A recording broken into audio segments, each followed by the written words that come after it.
Mitchell Peace Plaza. It's the Dave Ramsey Show, where debt is dumb, cash is king, and the paid-off home mortgage has taken the place of the BMW as the status symbol of choice. I'm Dave Ramsey, your host. You jump in. We'll talk about your life and your money. It's a free call at 888-825-5225. Or you can go online at DaveRamsey.com. Click on Dave's email. Keep your emails brief and to the point. We'll do our best to answer them as a part of the show today. The Washington Times is reporting nearly 1 in 10 employers to drop health coverage.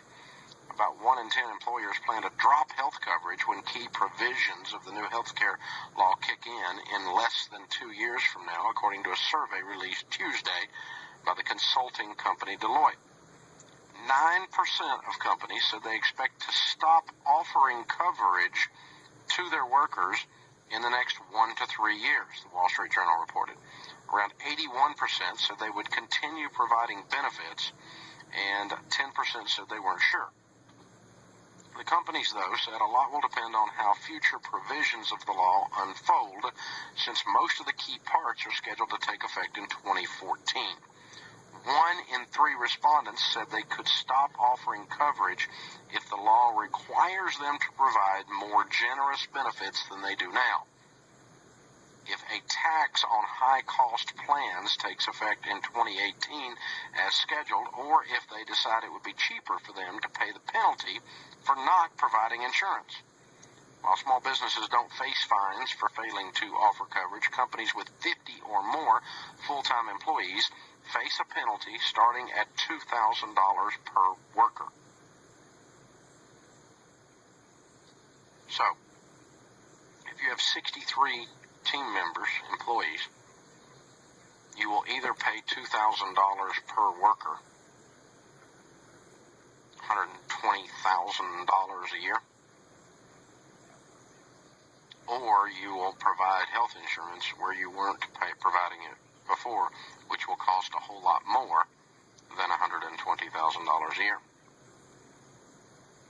Now, if you're a company that has 60 employees and you have a sudden expense of $120,000 a year in extra tax on you, which is what the Supreme Court called it, an increased tax on you of $120,000 a year, and you have 63 employees, would most of you have enough common sense to realize that that employer is not going to be able to hire someone because they now have an increased tax of $120,000 a year? Have you got enough common sense to grasp that?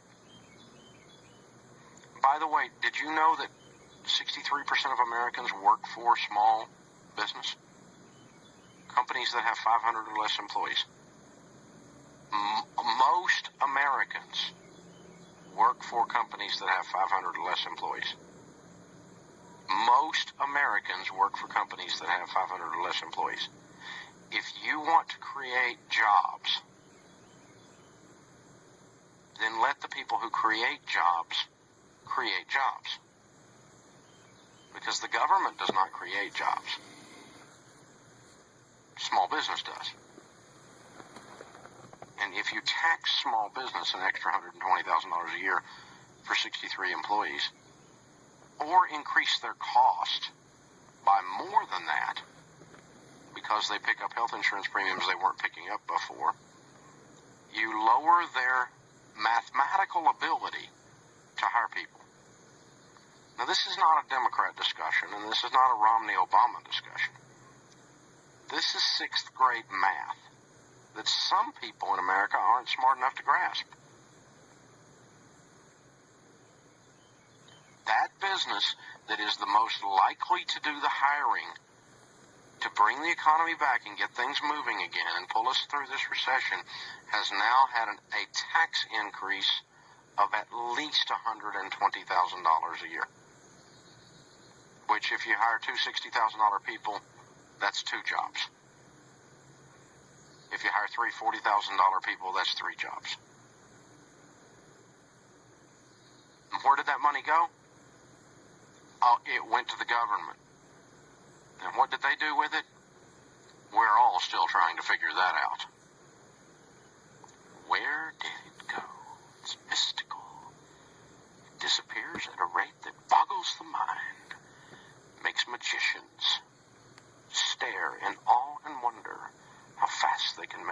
disappear in Washington.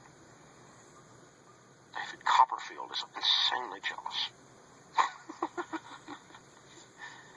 Guys, this is not, I mean, you can argue about supply side or the Laffer curve or Reaganomics or, Obamacare, or you can start putting political labels on things if you want.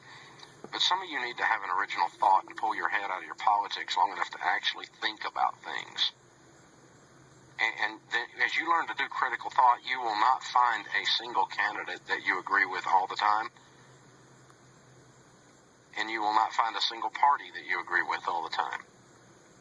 Now, as soon as I start talking about things, some of you that have your head stuck up your politics, you immediately get angry. And I wish Dave wouldn't talk about politics. And that's just because you don't have original thought. You can't do critical thinking. You think in sound bites, whether it's Democrat or Republican sound bites. And the truth is this. This economy that is already weak is going to be crippled by this move. You want a job, you want an unemployment rate to go up? Here's an idea.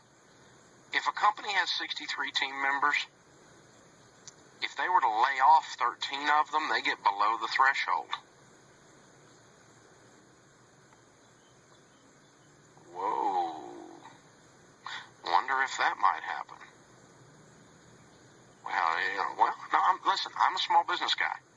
I can tell you, if I'm sitting there with 55 people and I can lay off 5 people and not have to deal with Obamacare, that's a real possibility. Well, you're evil. You're just greedy. You're just thinking about money. No, I'm thinking about self-preservation in a government that has attacked the very soul of my business.